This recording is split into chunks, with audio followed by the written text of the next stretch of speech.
Tervetuloa seuraamaan Terassimies-kisa 2003 finaalia tänne Kuopioon Väinölänniemen stadionin terassille. Terassimies-kisa on tällä hetkellä siinä vaiheessa, että päivän ensimmäinen laji, terassille pyöräily, on saatu päätökseen onnellisesti.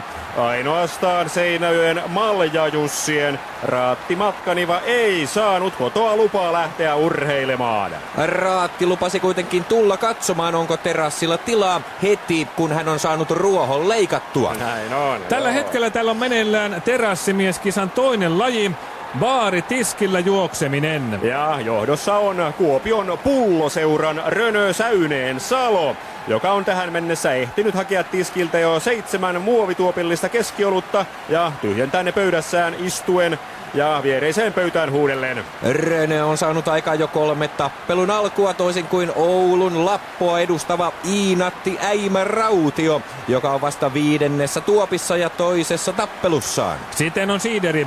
Nyt kilpailun päätuomari Hönö Pettersson antaa varoituksen Jyväskylän Ginin Keljo Kypärämäelle, koska tämä on rikkonut sääntöjä pukemalla paidan päälleen ja lippalakin päähänsä.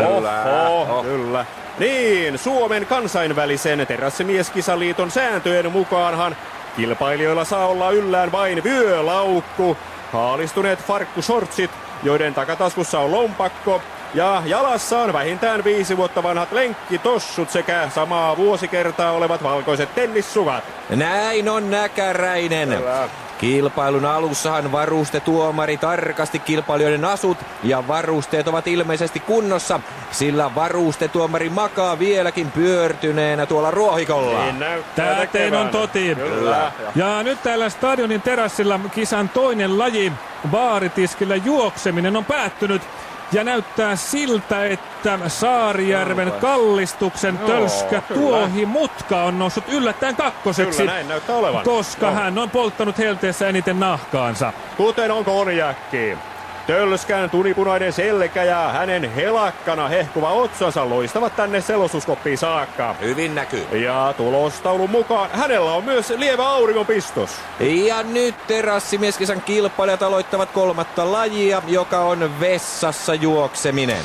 Tämä osuus on erittäin ratkaiseva, sillä sen perusteella määräytyy järjestys, jonka mukaan kilpailijat lähetetään viimeiseen koitokseen, joka on suihkulähteessä uiminen. Mutta nyt stadionin portista näyttää pyöräilevän mies, jonka jättimäisestä kaljamahasta ei voi erehtyä. Kyllä, ei voi erehtyä. Ei. Seinäjoen Malja-Jussien Raatti Matkaniva on ilmeisesti saanut ruohon leikattua ja hänet hyväksytään mukaan suoraan 3. kierrokselle, koska hän on pyörämatkan aikana juonut pussillisen kaljaa ja kaatunut peräti 4 kertaa. Näin on, Napanderi!